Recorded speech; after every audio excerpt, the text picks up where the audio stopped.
Hey, what's going on? It's Bill Burr, and it's time for the Monday Morning Podcast for Monday, June 22nd, 2026. What's going on? How are ya? How's it going, dude? Oh, geez, what's going on there in the fucking States? Sorry, bad Irish accent. I'm in Belfast right now. I start on this movie tomorrow, doing a little independent film over here. Had a great time, brought the family over the weekend. We drove up to Ballycastle, got some fish and chips at Morton's. Right out of the sea into the oil. Sorry, it's going to be brutal. Brutal Irish accent the whole way, or whatever the fuck it is I'm doing. Oh my God, what a gorgeous country. It's ridiculous. They shot some of Game of Thrones. The driver was saying along the way up the coast. They shot some scene up there where they opened some big... There's always some big door in those medieval things, right? There's always a dragon. There's always an evil cunt for a king, just drunk with power. You know, not unlike all the evil cunts today, right? It's going to be interesting. You know, I really think that they know that there's a lot more of these Luigi guys coming. And that's why the level of fucking surveillance on your life, they like this shit here where they're going to sync your phone up to your license plate and they're just going to know where the fuck you are at all fucking times. You know, you got to ask yourself, why are they acting like I'm John Gotti? Why are you acting like I have some sort of social club, you know, and I'm hanging out drinking an espresso in Little Italy in the 1980s wearing a shiny fucking suit? I'm not. I'm a fucking jerk off who goes to work and pays his taxes. Why do you need to know where the fuck I'm at all times? And because it's not anything that you or I are doing. It's what they're doing and what they're about to do. They know our reaction if somehow we all get on the same side, which I don't think we're going to, because there's too many mouth-breathing fucking morons out there that believe anything that CNN or Fox News says. I don't know that we ever get on the same side. And just like the level of like lies that are on the internet to try to decipher what's the truth. And I actually think that these evil cunts that are beyond the politicians, I think that they do that. They put out over-the-top lies about themselves out there, so then you're not going to believe the truth when it comes out. Like there was one attributed to Jeff Bezos that he felt that these data centers had priority over the water, over human beings, because human beings aren't going to evolve, but AI is. It was totally fabricated. So now they got that out there. So now Bezos can actually say and do crazy fucking things because that's some more of that fake shit. Anyway, I think it's going to be like the future's really, you know, got to give it up to Hollywood. They kind of saw it. They saw it coming, you know, with Blade Runner and all of that shit. I really think that's Waterworld, Blade Runner, those, you know, what's the other classic one? Not Dune. Oh my God, I'm drawing a blank. The Mel Gibson one. Set in a dystopian future. Driving all those crazy cars and the guy with the fucking mohawk.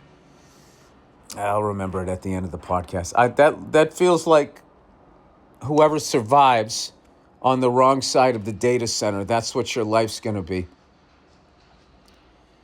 And the whole world's either going to be flooded or be a giant beach. And we'll all have to come together to try to find what mountain the 1% are living under. Eating Kobe beef and doing whatever it is they're into with underage fucking children. These, by the way, these are all real references. This is how fucked up the goddamn world is at this point. But anyway, I'm having a great time here in Belfast. And one of these days, when I have a day off, I want to take one of those black cab tours that they have over here.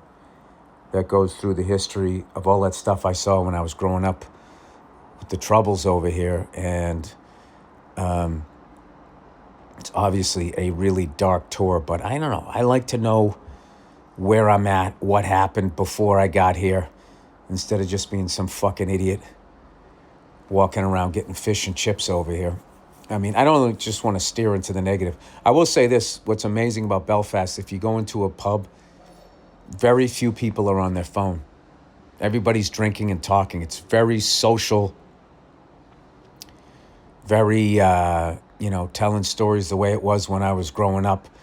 Like, we went into this bar. It was funny. Me and my lovely wife, we go into this bar, and there's this group of like 15 lads, and one of them is wearing a wedding dress. So Nia saw the person. I don't know how she read it.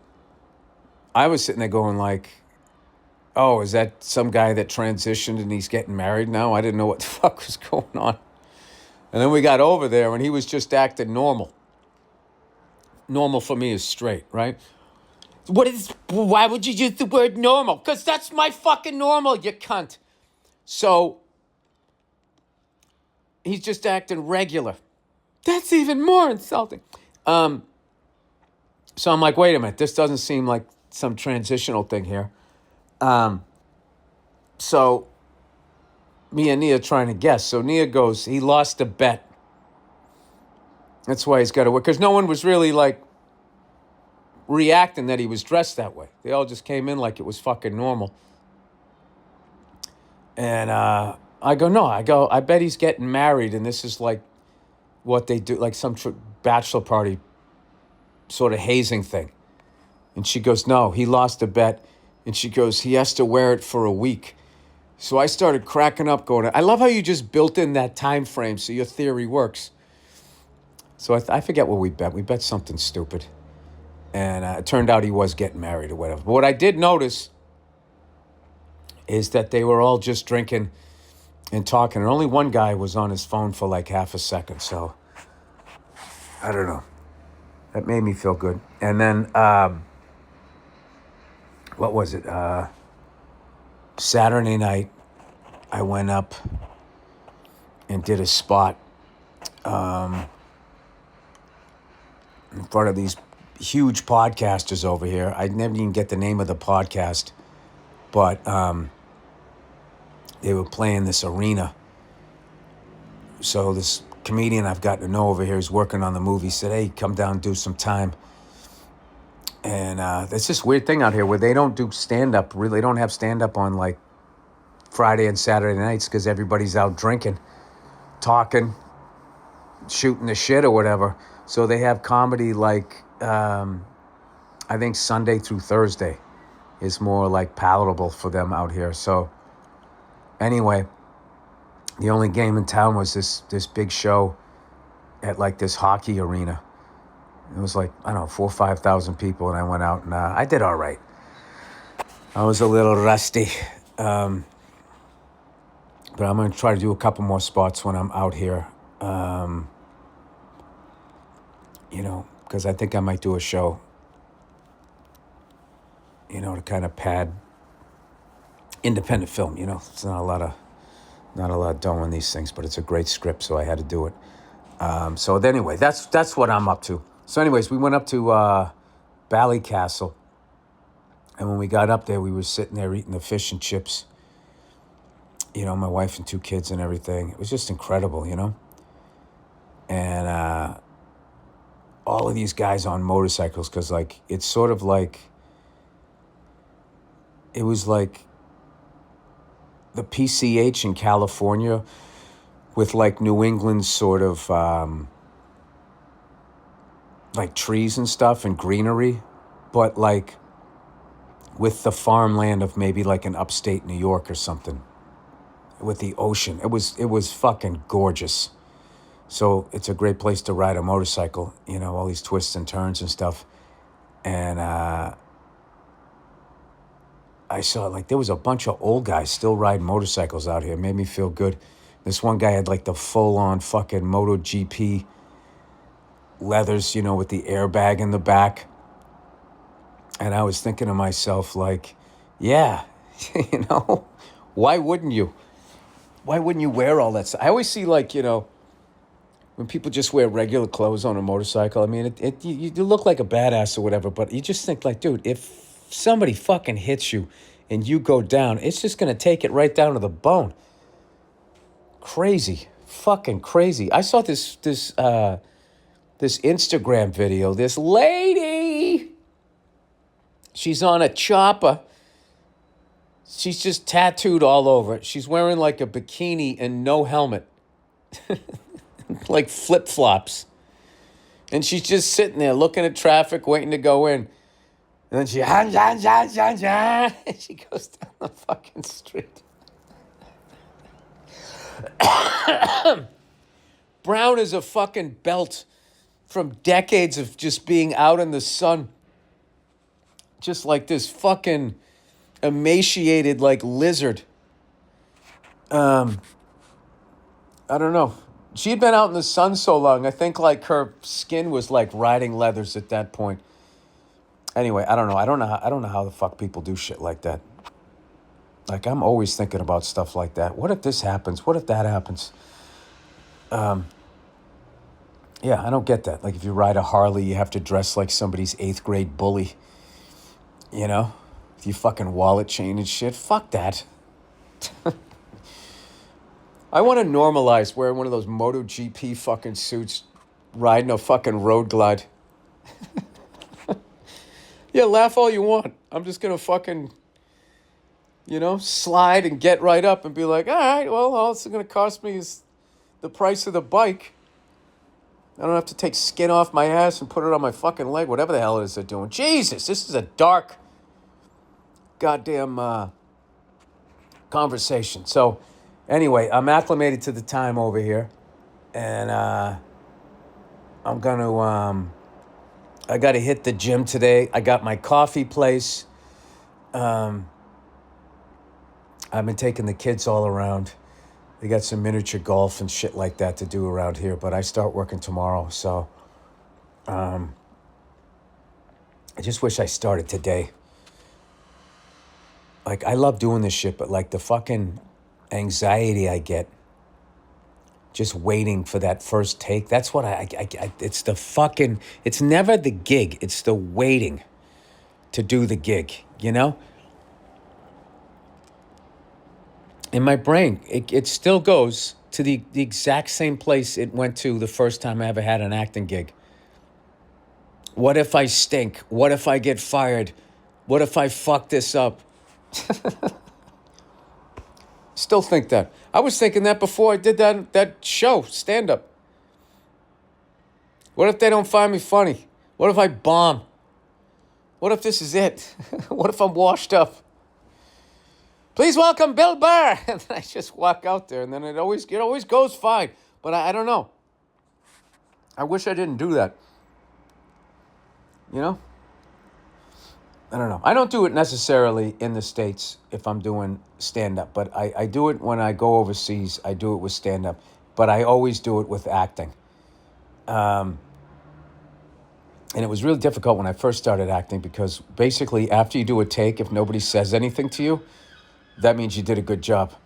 And I come from the exact opposite, instant feedback. So it took me a minute. So I would like finish the take and nobody say anything, and I'd be like looking around.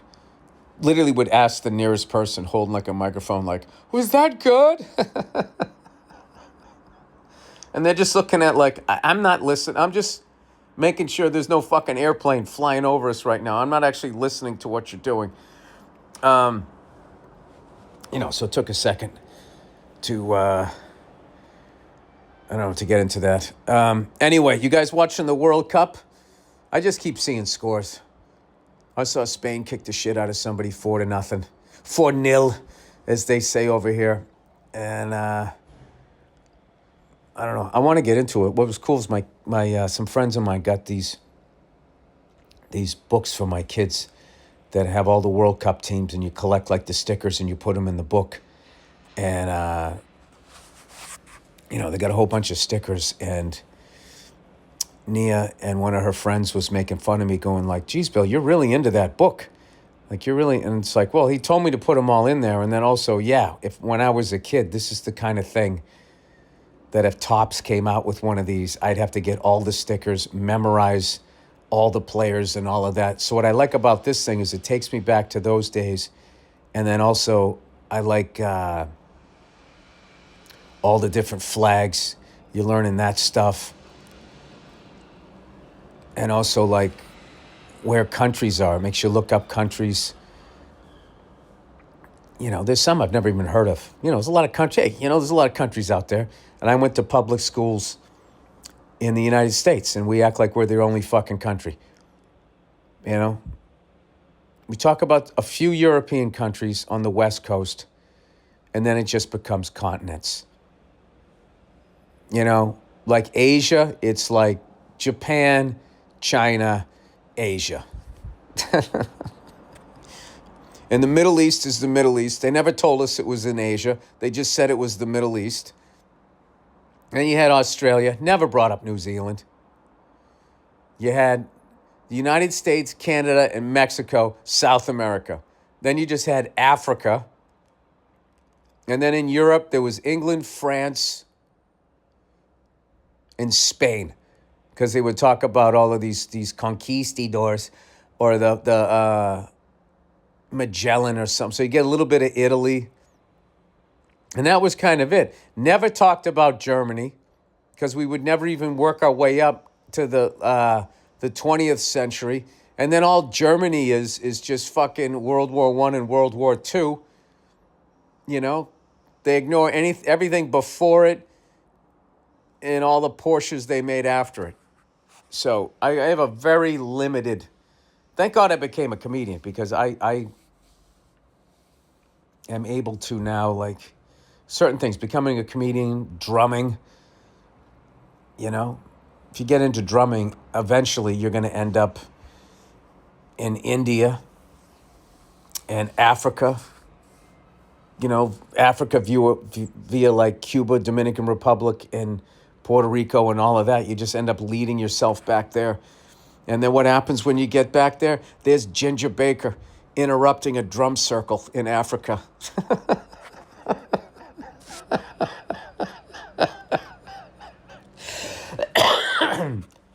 That fucking guy. Somebody please explain to me. You know, I'm not saying the guy's not a legend, but like in that fucking documentary, Beware of Mr. Baker, when Eric Clapton, when they compared John Bonham to Ginger Baker, he literally goes like, oh, no, he's not even in the same fuck. It's like, what? Like, is this some math shit? Is this because he's playing like a polyrhythm? I mean, isn't it at the end of the day your ability as a drummer to connect with the audience, build a foundation for the rest of the band, and get people moving?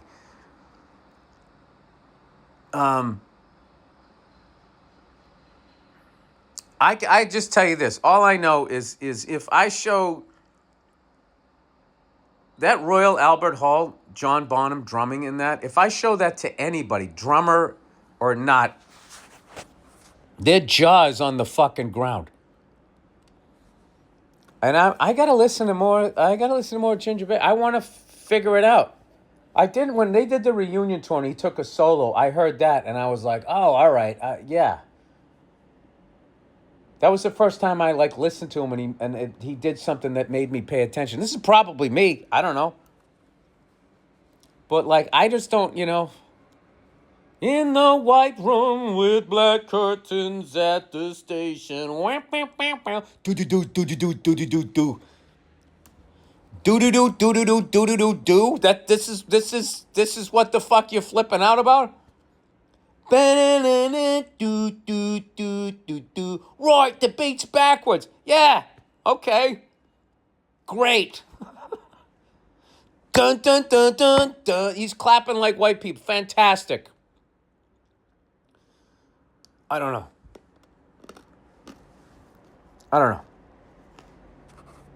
You know what I liked about John Bonham? He could like enjoy Elvin Jones and leave it at that. He didn't have to challenge him to like a fucking drum battle. So he could somehow glom off of like and put himself in the same stratosphere as Elvin Jones. Whatever. That's just my fucking opinion. That's my opinion. I also think that like if you're a drummer and you're publicly trashing other drummers, especially dead ones, you're a cunt. You're an insecure fucking cunt. Like who does that? Who the fuck? Who would do that? And then put yourself above them. That'd be like me as a comedian just going, oh, so-and-so couldn't tell a knock-knock joke if his fucking life depended on it. Oh, he's not funny. He doesn't know what the fuck he's doing. Bunch of rubbish. And then I go on stage with my jokes. Do-do-do, do-do-do, do-do.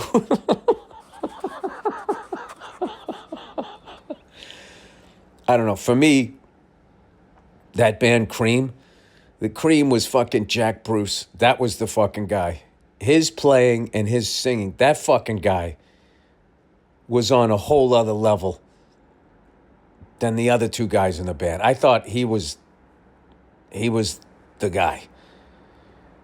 And I thought Clapton was fucking cool as shit. And I thought Ginger Baker thought he was the guy, but he wasn't the guy. I think like, that's what it should say on his tombstone. Ginger Baker, he thought he was the guy.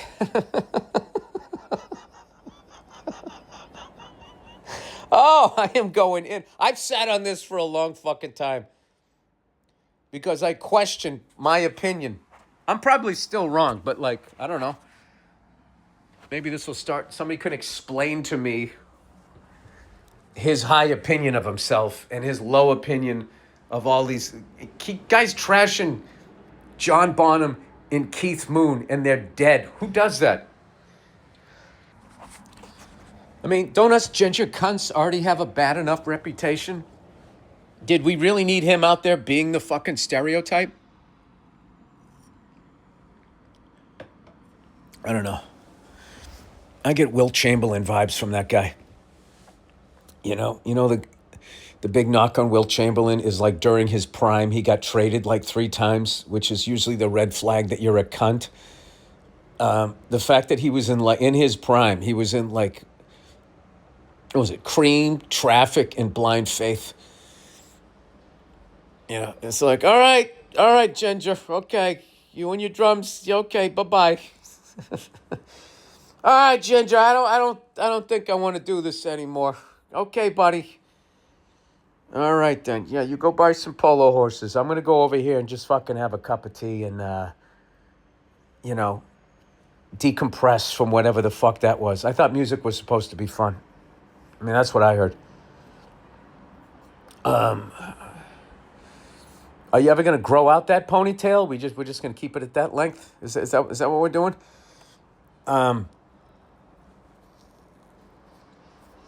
Imagine having that opinion of you, like during the height of James Brown and his drummers, and you're doing do-do-do-do-do-do-do-do, and fucking the James Brown drummers are doing what they're doing. And you're walking around like you're fucking Ginger Jesus.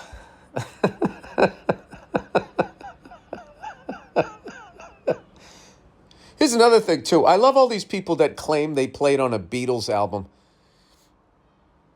There's some Quincy Jones story out there that he came in there and he was like, raw. He's just like, yeah, Paul McCartney's the worst bass player ever heard.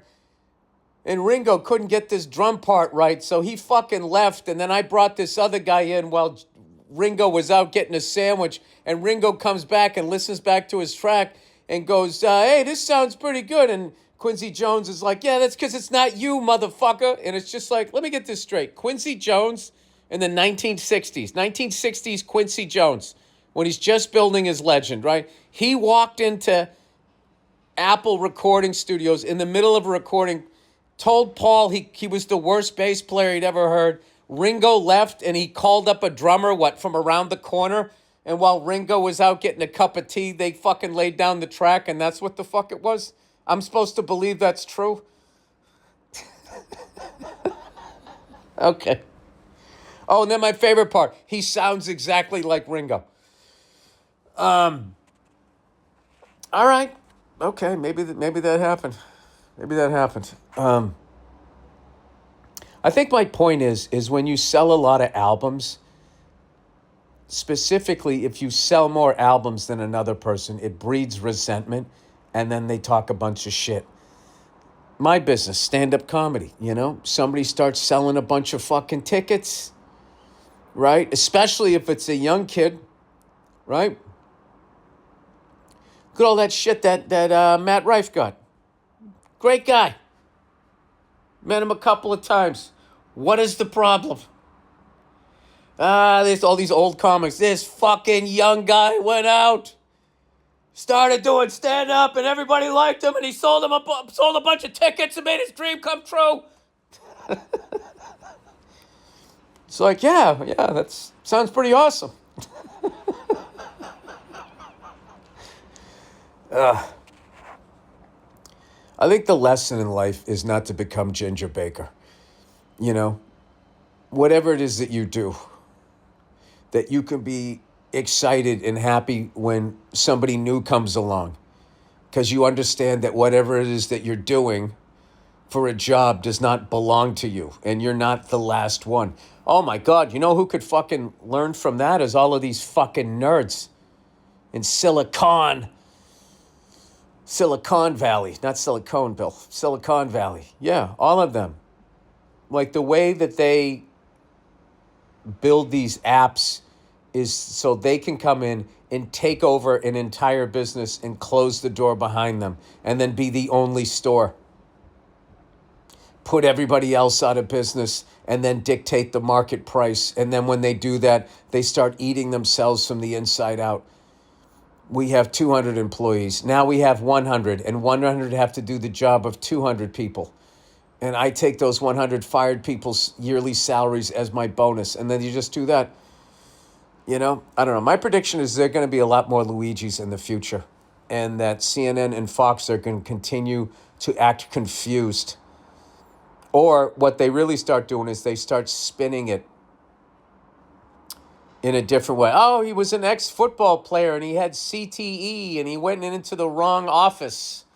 They start doing that shit. Anything that they can do to not, if it's a school shooter, that's the kind of thing that divides everybody. The Second Amendment people versus the people that don't think, you should have anything beyond a pistol, or maybe they want to get rid of guns altogether. They just turn it into, everybody yelling at each other. All right? But when all of a sudden a Second Amender kills a fucking CEO, then they go, well, I don't know. And they start going like, oh, he was actually trying to do this, but then he did that, so nothing to see here.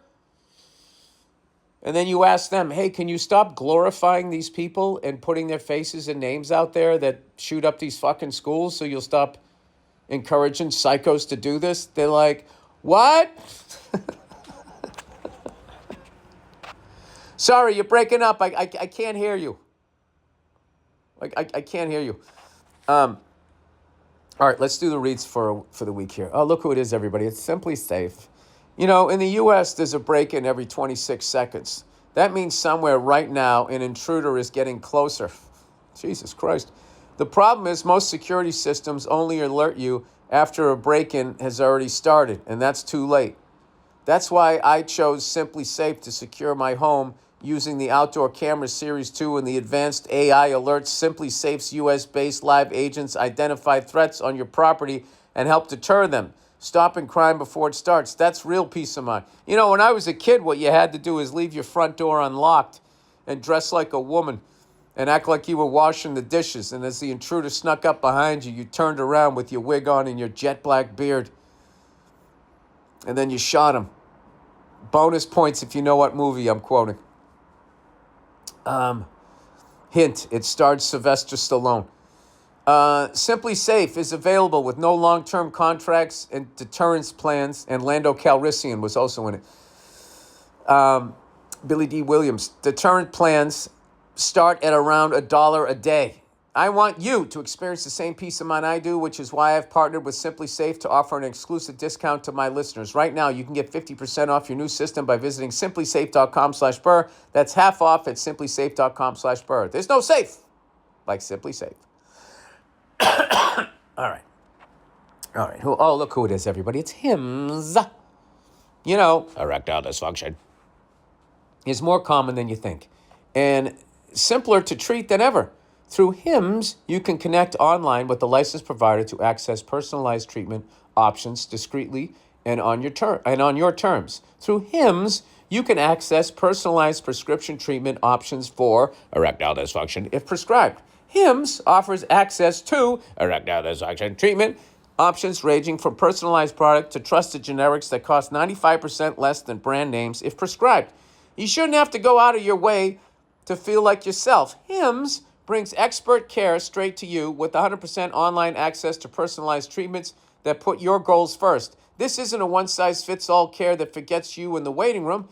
It's your health and goals put first, with real medical providers making sure you get what you need to get results. Think of Hims as your digital front door that gets you back to your old self with simple 100% online access to trusted treatments for erectile dysfunction and more, all in one place. To get simple online access to personalized, affordable care for erectile dysfunction, weight loss, and more, visit hims.com/Burr. That's HIMS.com/Burr, BURR, all capitals, for your free online visit. hims.com/Burr. Featured products include compound drug products which the FDA does not approve or verify for safety, effectiveness, or quality. Prescription required. See website for details, restriction, and important safety information. Actual price will depend on the product and subscription plan. All right. Oh, hey, it's True Work. Hey. True Work. WERK, like twerk without the T. True Work. Working outside in the springtime means you're dealing with chilly mornings, hot afternoons, and everything in between. Not to mention the mud, rain, and whatever else the weather decides to throw at you. You need workwear that can keep up with the changing conditions, and True Work has you covered. Most workwear is made from cotton blends, which restrict your movement and get soaked after just a few raindrops. Springtime is the perfect season for the T2 work pant, which keeps you comfortable over a wide range of conditions. They've been tested and validated for over 10 years by real trade pros working in real job site conditions. With over 15,000 five-star reviews, it's worth experiencing the difference for yourself. Upgrade to T2 Workpoint and stay comfortable no matter what the day brings. Get 15% off your first order at truework.com with code Burr, BURR. That's TRUEWERK.com, code Burr. True Work. Built like it matters because it does. Oh, look who it is, everybody. It's Squarespace. Whatever happened to MySpace? It's still there. Just hanging out like an old friend you used to know. You just lost touch with them. They're just out there living their life. Squarespace. This podcast is sponsored by Squarespace. Squarespace is the all-in-one website platform designed to help you stand out and succeed online. Whether you're just starting out or scaling your business, Squarespace gives you everything you need to claim your domain, showcase your offerings with a professional website, grow your brand, and get paid all in one place. Your personalized story and experience with it, and really make it the ad personal, creative, and your own. Squarespace gives you everything you need to offer services and get paid all in one place. From consultations to events and experiences, showcase your offerings with customizable website design to attract clients and grow your business. I feel like this copy that they say it and then they say it 3 more times. Plus, streamline your workflow with built-in appointment scheduling and email marketing tools. Head to /go/checkout. Oh, those are my options. Hey, man, why don't you head to and check out when you go to squarespace.com for a free trial, and when you're ready to launch, use offer code Burr, BURR, to save 10% off your first purchase of a website or domain. That's squarespace.com/Burr for a free trial. And when you're ready to launch, use offer code Burr, BURR, to save 10% off your first purchase of a website or domain. All right, last one, everybody. ShipStation. You know, most businesses are overpaying on shipping without realizing it. ShipStation automatically compares rates across UPS, USPS, and FedEx on every order with savings of up to 90%. ShipStation is an end-to-end order fulfillment platform for e-commerce businesses, built to handle your entire shipping workflows so your team can focus on growth. Everything from order management to inventory and return is centralized in one platform, and with automated rate shopping, you can compare rates across UPS, USPS, and FedEx with savings of up to 90%. The sooner you switch, the sooner you start saving time and money. Get started with ShipStation today and get 60 days free at ShipStation.com with code Burr. That's ShipStation.com, code Burr. ShipStation.com, code Burr. Taxes and fees apply. All right. Oh, look, we're talking more drums. Rush's new drummer. I've seen some clips. I am a big fan already. And I've never seen Rush. I've never seen Rush live. Hey, Bill, I'm a lifelong Rush fan. I saw them 23 times with Neil Peart. When I heard they were touring with a new drummer, I wasn't sure I wanted to go. I saw the final shows and had my final moments with the band, and it was awesome. 3 guys who love playing music, no drama, no bullshit, just music and a true appreciation for their fans. I mean, they really did stick together. Didn't seem like there was a lot of drama between them. I know Neil had a lot of drama, like a lot of tragedy in his personal life. When tickets went on sale for this tour, I was reluctant because the final tour was really special. I ended up going anyways, and I'm glad I did. The new drummer is great. I'd also like to point out, while Rush's main demo was aging, balding white men, none of them had a problem with a lady drummer. Well, I think that speaks to the guys in Rush, you know, and the kind of music they made and the vibe that they put out, that they attracted those kinds of open-minded people in their crowd.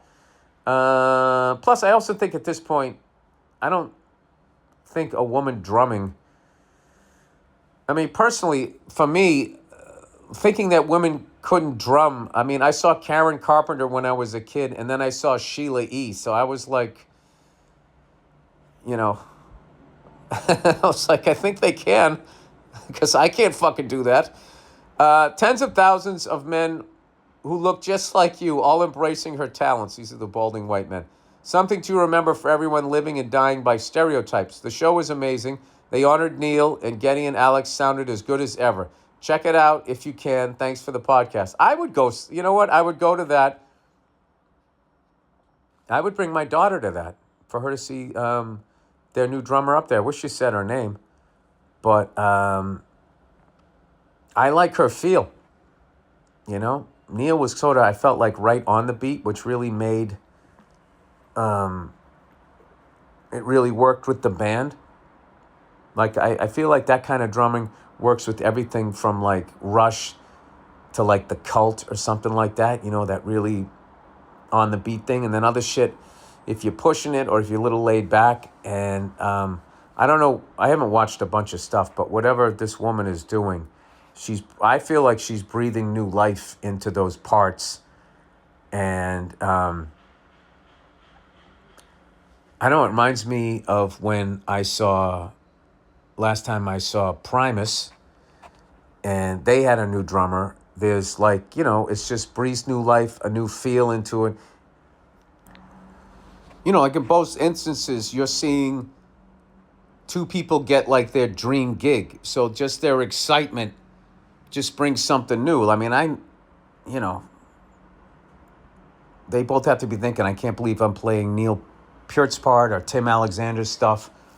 I don't know. I think that it can definitely be a new thing, but it never sounds the same, though. And I always think that that's like the testament of whether somebody's like a great drummer or not, is if you leave the band and the band does not sound the same.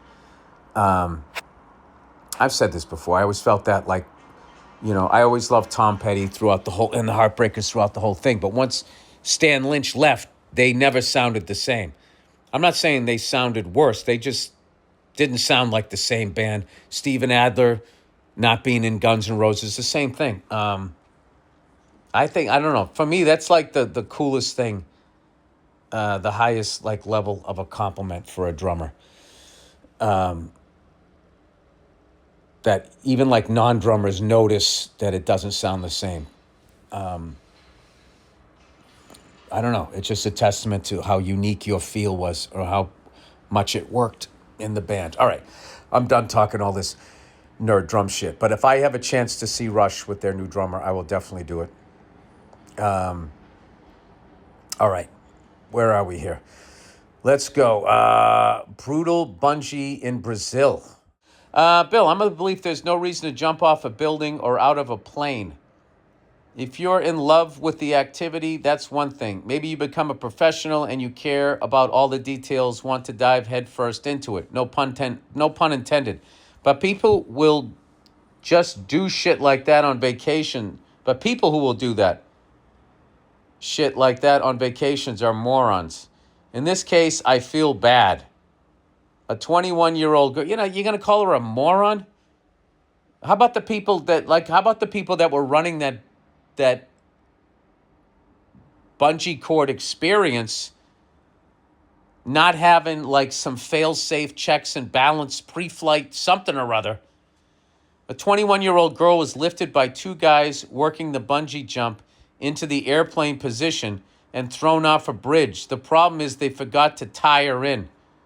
She died. Oh, my God. There were 6 total workers, all wearing blue shirts and clearly identifiable in the video. 2 of them tried to flee when they realized what happened. It's a great defense for the people who get made fun for doing vacations like a sandals resort. Thanks and go fuck yourself. Yeah. I just, there's nothing funny about that story. I mean, that was somebody's daughter. And then, those people that did it, they have to live with that for the rest of their fucking lives. Oh my God. And that's like the ultimate, like jumping out of the plane, you forgot to put on your parachute. I would think anybody that skydives on a regular basis has that nightmare,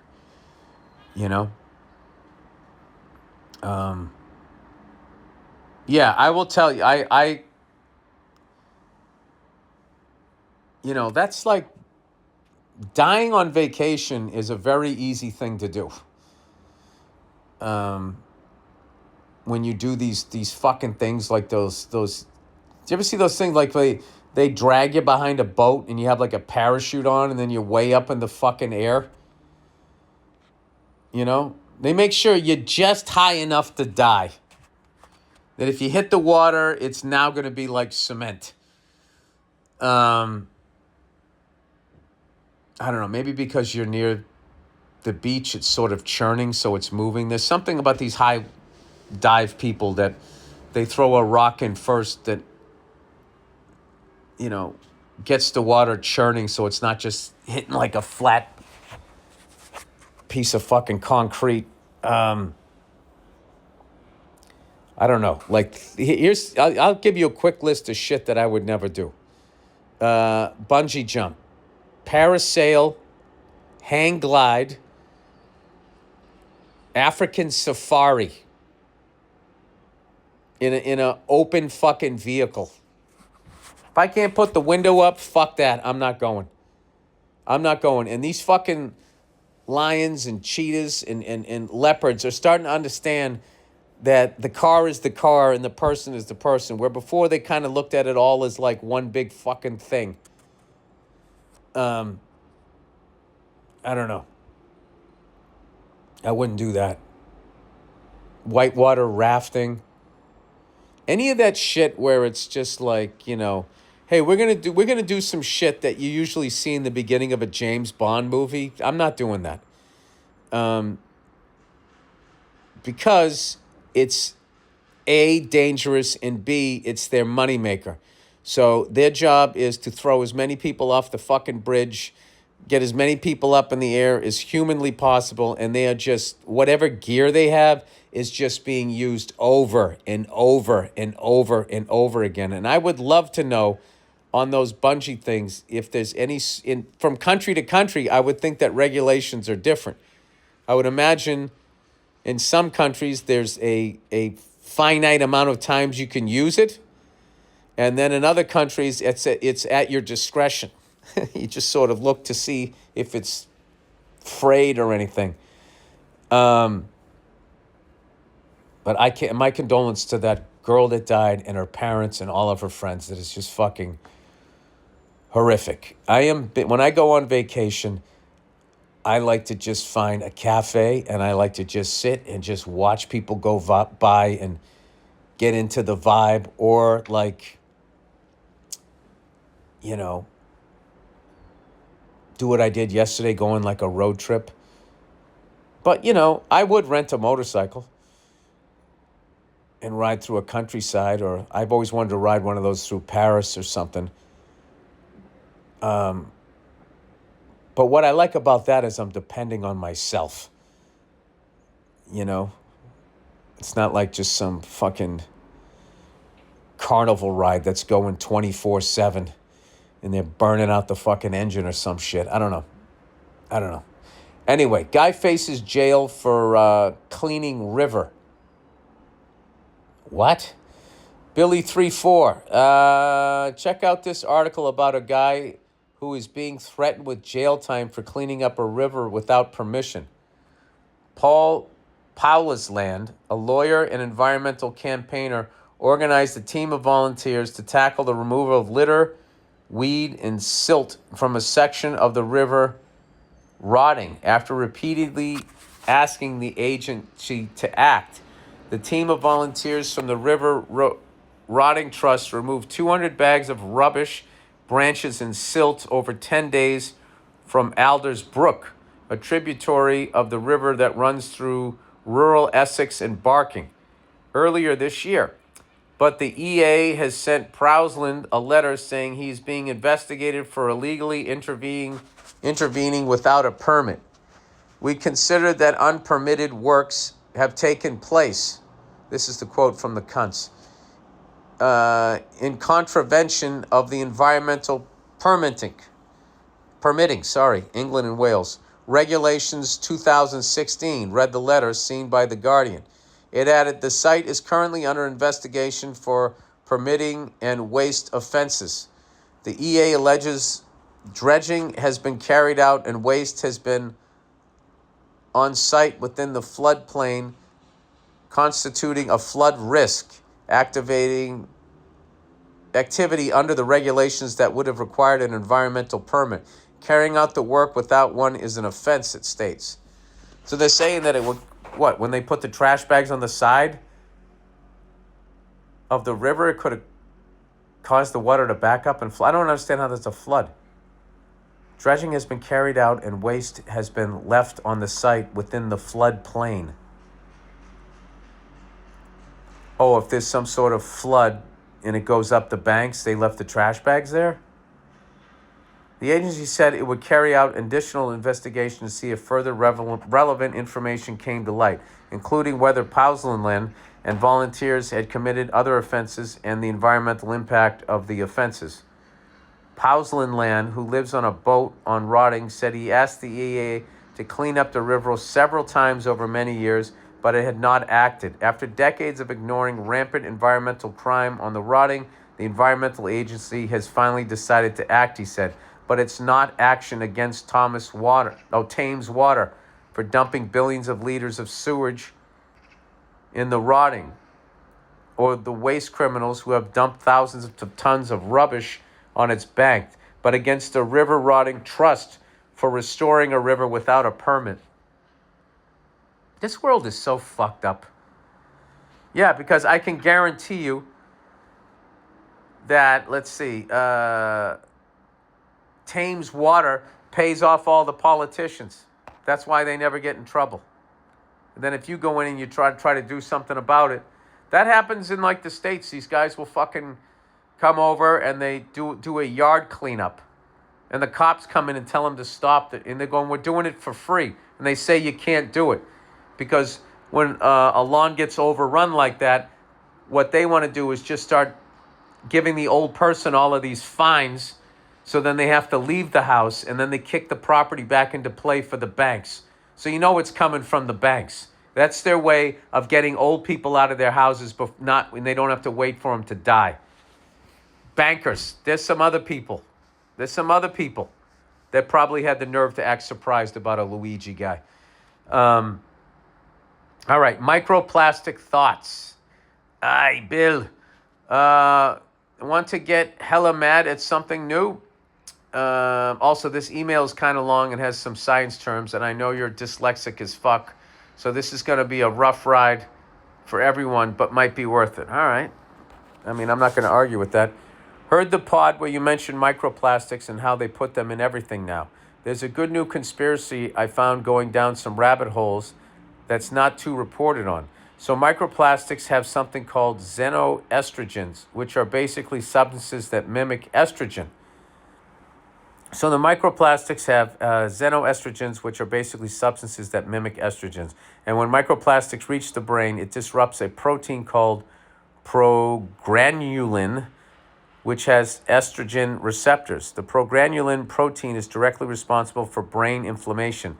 And this brain inflammation is probably what's causing most of us to be mad at each other than the usual. So microplastics are basically designed to fuck with the same protein that makes us mad at each other as well as others. I think it's just a happy accident.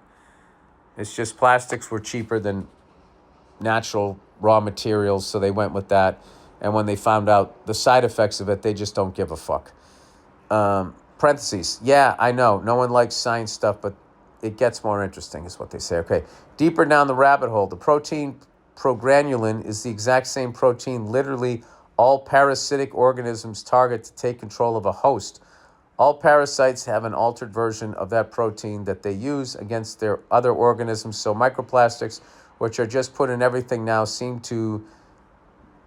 designed to mimic the same mechanism a parasite uses, which is kind of bullshit if you ask me. So yeah, just thought it'd be funny if you were the one to shed light on it, and at least it's more of an interesting conspiracy than the other ones we have now. I mean, they're all pretty fucking interesting at this point. Yeah, I'm sure all of that is true, but I also, the people that profit off of plastics and everything, they have to drink the same water we do. I don't think they have their own, Illuminati river and water, but who knows? Maybe they do. I just think if they were going to kill all of us, they would do it in a much quicker fashion. They would want to do it in their lifetime. They wouldn't want to I just don't think that they give a fuck about anything. They don't give a fuck about the planet. They only look at things one way. They're like junkies. And I hope someday in the future that these robber barons, people are going to look at them the same way they look at somebody like addicted to heroin. That they're like this junkie, except they don't use drugs. Theirs is like money and power.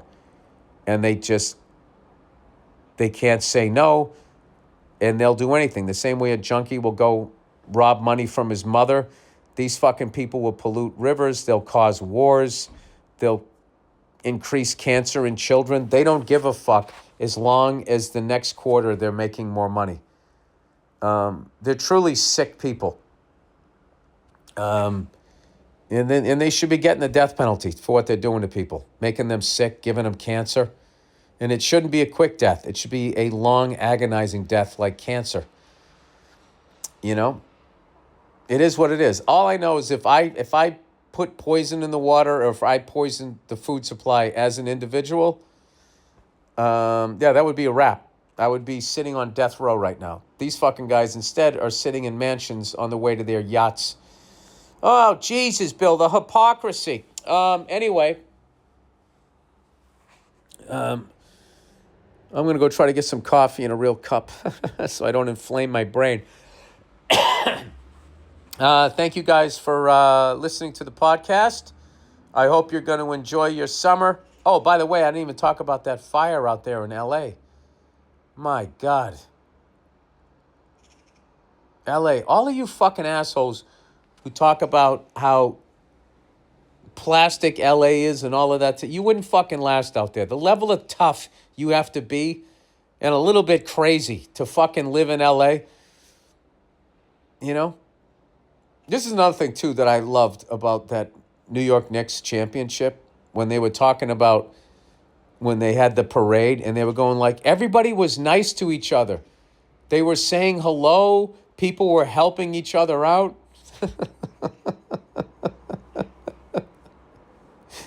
That is in a nutshell, too, why it's great to live in New York, but eventually you have to fucking leave.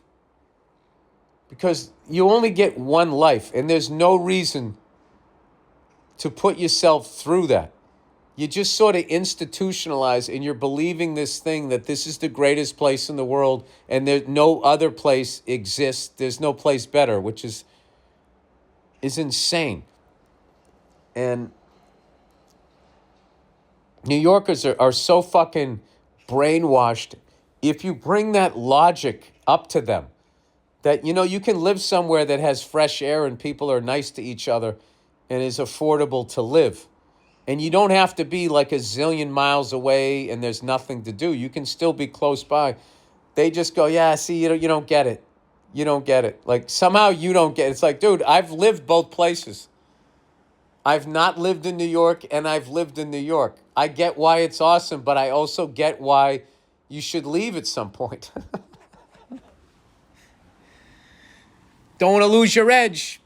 You know, don't want to lose that anger. Yeah, you do. You do. You want to spend your whole life being fucking miserable? Smelling human feces? Yeah, you don't get it. Yeah, I guess I don't. All right, that's it, everybody. That is the podcast. And shout out to all the firefighters that are fighting that fire. And I hope the fucking state gives them the right respiratory, whatever they need, you know, that they didn't give the firefighters on 9/11. I hope they're doing the right thing this time. All right, that's it. Sorry to end on a sad note there. All right, that's it. Go fuck yourselves. I'll check in on you on Thursday.